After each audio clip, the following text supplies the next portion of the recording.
acha pressure, hii ni Dar es Salaam. Lakini Kevin, kila kitu kinaendelea ovyo hapa. Hapana, jifurahishe tu.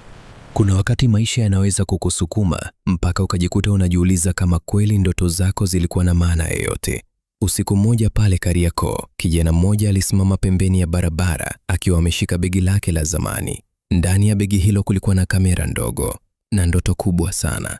Lakini dakika chache kabla ya hapo, mtu aliyemwamini zaidi mjini Dar es Salaam alikuwa amemfanyia kitu ambacho hakutarajia kabisa.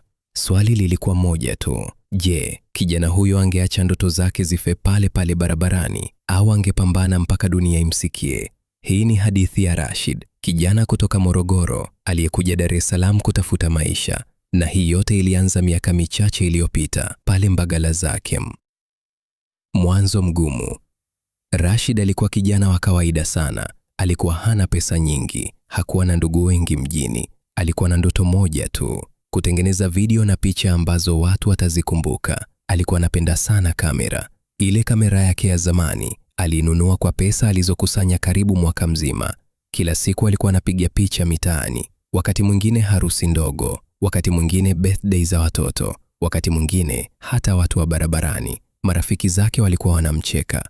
Mzee Rashid, hii kamera yako itakutoa kweli? Rashid alikuwa anatabasamu tu, subiri uone.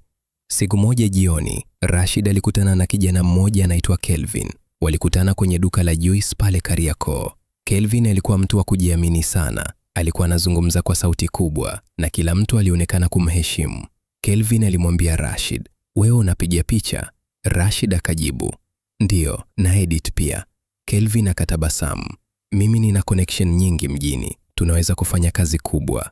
Maneno hayo yaligunga moyo wa Rashid. Kwa mara ya kwanza, alihisi kama ndoto zake zinaweza kuwa karibu. Walikaa wakapanga mipango. Kelvin alisema anaweza kuleta wateja wakubwa. Rashid atafanya kazi ya kupiga na kuedit. Watagawana pesa. Ilikuwa inaonekana kama mwanzo wa safari nzuri.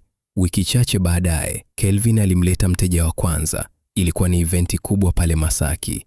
Rashid alifanya kazi usiku kucha. Alipiga picha, akatengeneza video. Kazi ilitoka safi sana. Mteja alifurahi.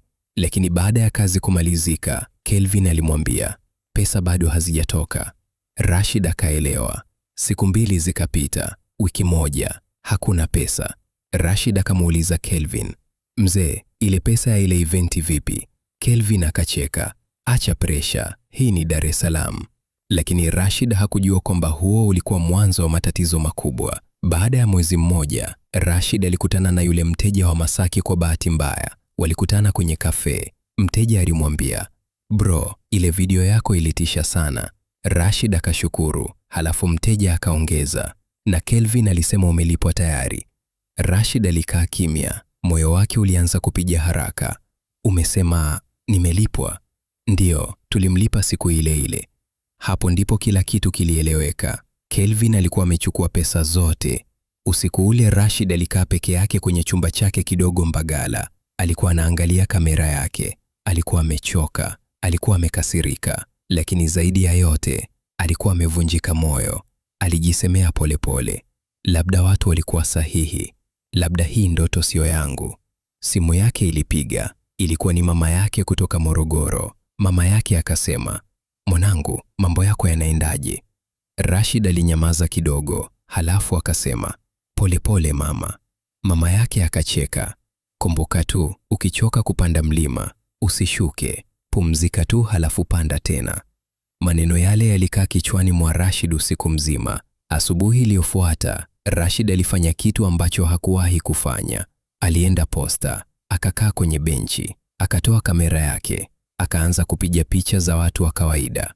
Mama wauza kahawa, dereva wa bodaboda, mtoto mdogo aliyekuwa anauza karanga. Halafu akaanza kuposti kazi zake mtandaoni kila siku bila kuacha. Polepole watu walianza kuona kazi zake. Maoni yalianza kuongezeka, followership ikaanza kukua. Siku moja Rashid alipokea ujumbe kwenye Instagram. Ujumbe ulikuwa mfupi, "Bro, kazi zako ziko strong sana." Ilikuwa ni kutoka kwa kampuni moja ya media pale Dar es Salaam. Walihitaji mpiga picha wa documentary. Rashid hakuamini. Walipokutana, meneja alimwambia, "Tuliona kazi zako mitaani, zina uhalisia sana." Rashid alipata kazi hiyo. Haikuwa pesa nyingi sana, lakini ilikuwa mwanzo mpya. Miaka 2 baadaye, Rashid alikuwa amebadilika. Alikuwa anafanya miradi mikubwa, alikuwa anasafiri. Kazi zake zilikuwa zinaonekana hata nje ya Tanzania. Siku moja alikutana tena na Kelvin. Walikutana tena Kariakoo. Kelvin alionekana tofauti. Biashara zake hazikuwa zinaenda vizuri. Alimwambia Rashid polepole, "Bro,